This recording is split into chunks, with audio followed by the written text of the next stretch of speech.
Chandwad police ठाण्यामध्ये शशिकांत शिंदे यांना आणण्यात आलेलं होतं। सर, काय झालं नेमकं? आंदोलन सक्सेस झालं तुमचं? काय तुम्हाला ताब्यात घेतलं? आंदोलनामध्ये बचा सर, पोलिसांनी आम्हाला आणलं होतं। त्यांनी राज्याच्या पणन मंत्री जयकुमार रावलची चर्चा केलेली आहे। रावल साहेबांनी सांगितलं की या संदर्भामध्ये आमचं हे कालचं आंदोलन, परवाचं आंदोलन, आजचं आंदोलन लक्षात घेऊन या राज्याचे मुख्यमंत्री आणि ते सगळेजण या दिल्लीला जात आहेत। आम्ही जी शाह गृहमंत्री यांच्यावर त्यांची बैठक होणार आहे, ते काय निर्णय घेतील ते घेतील। उद्या महाविकास आघाडीच्या आमच्या मित्रपक्षाने आमची सगळ्यांची बैठक ही गांधी भवनमध्ये काँग्रेस भवनमध्ये होणार आहे। त्या बैठकीमध्ये पुढचं आंदोलनाची दिशा करत असताना मुंबईला शेतकरी आणि महागाई वाढीच्या संदर्भामध्ये डिझेल पेट्रोलच्या महागाई वाढीच्या संदर्भातून आंदोलनाची दिशा ठरवू।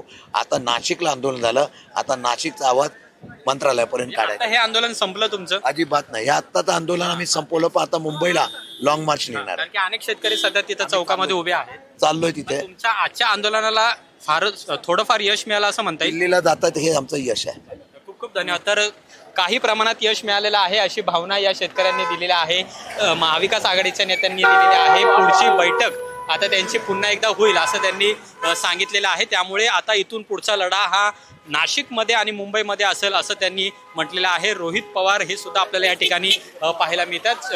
पोलीस स्टेशनमधून सध्या रोहित पवार हे बाहेर पडलेले आहेत, त्यांच्याशी बोलण्याचा प्रयत्न आहे। दादा काय झालं नेमकं? काय आश्वासन मिळालं? हे बघा, 18 तारखेचा जो लढा होता, आजचा जो लढा होता, याला कुठेतरी नरमून घाबरून राज्य सरकारने निर्णय मध्ये तर तुम्ही माहिती 3.5 रुपये वाढवले 18 तारखेचं आंदोलन झाल्यानंतर। बसा ना गाडीत, लोकांना सांगू ना आपण 3.5 रुपये त्या ठिकाणी वाढवले, पण त्यात शेतकरी काय खुश नाहीये।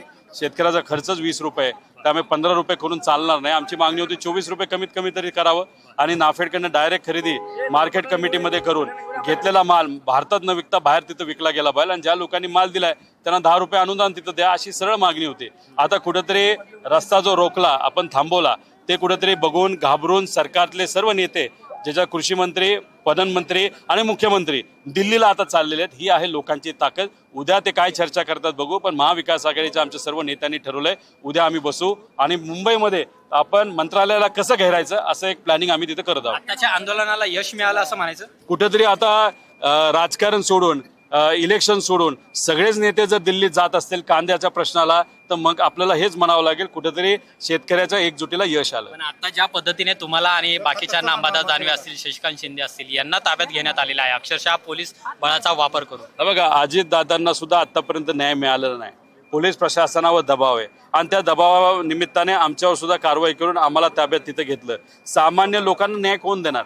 आम्हालाच लढावं लागेल। सामान्य लोकांना कुठेतरी आपल्याला जर मान सन्मान द्यायचा असेल तर आम्ही जेलमध्ये टाका, नाही तर काही करा, आम्ही लोकांसाठी लढणार म्हणजे लढणार। आजचं आंदोलन हे संपलं असं सांगायचं शेतकऱ्यांना काय आव्हान? शेतकऱ्यांना जाऊन तेच सांगतोय। आम्ही जेव्हा पणन मंत्र्यांशी बोललो, त्यांनी विनंती केलेली आहे, आम्ही केंद्रात चाललेलो आहे, उद्या परवा आम्ही योग्य कुठला तरी निर्णय घेऊ। आता 3 दिवस आपण थांबू आणि जर नाही झालं तर ह्याच्यापेक्षा मोठं आंदोलन मुंबईला आपण घेऊ। खूप खूप धन्यवाद दादा आमच्याशी बोलल्याबद्दल। तर शेतकऱ्यांच्या आंदोलनाला काही प्रमाणात यश आलेलं आहे। पणन मंत्री जयकुमार गोरे यांनी आश्वासन दिल्यानंतर शेतकऱ्यांनी आणि आता महाविकास आघाडीने हे आंदोलन संपवलेलं आहे। याच्या पुढे आता जे पुढचं आंदोलन होईल ते मुंबईमध्ये होणार आहे, पण आता पणन मंत्र्यांनी जे आश्वासन दिलेलं आहे त्यानंतर आता उद्या एक बैठक दिल्लीमध्ये अमित शहा यांच्या नेतृत्वाखाली होईल। राज्याचे मुख्यमंत्री, पणन मंत्री हे सुद्धा त्या बैठकीमध्ये असतील आणि त्या बैठकीमध्ये शेतकऱ्यांच्या कांदा प्रश्नीविषयी चर्चा होणार आहे। त्यामुळे तुर्तास तरी महाविकास आघाडीचं हे आत्ताचं आंदोलन आहे ते थांबवण्यात आलेलं आहे। यश काही प्रमाणामध्ये त्यांना मिळालेलं आहे, पण उद्या पुन्हा मुंबईमध्ये महाविकास आघाडीची याच कांद्याच्या संदर्भात बैठक होणार आहे आणि पुढची रणनीती आहे ती सुद्धा आखली जाणार आहे। पण सध्या चांदवडमध्ये जे महाविकास आघाडीचं आंदोलन सुरू होतं आणि या आंदोलनादरम्यान पोलिसांनी रोहित पवार, शशिकांत शिंदे, हर्षवर्धन सपकाळ आणि त्याचबरोबर अंबादास दानवे यांना जे ताब्यात घेतलेलं होतं त्यांना आता सोडून दिलेलं आहे आणि हे आंदोलन सुद्धा सध्या संपल्याचं महाविकास आघाडीकडून सांगण्यात आलेलं आहे। कॅमेरामन रोहित वनकट्टेसह अमोल धर्माधिकारी, LS मराठी, चांदवड।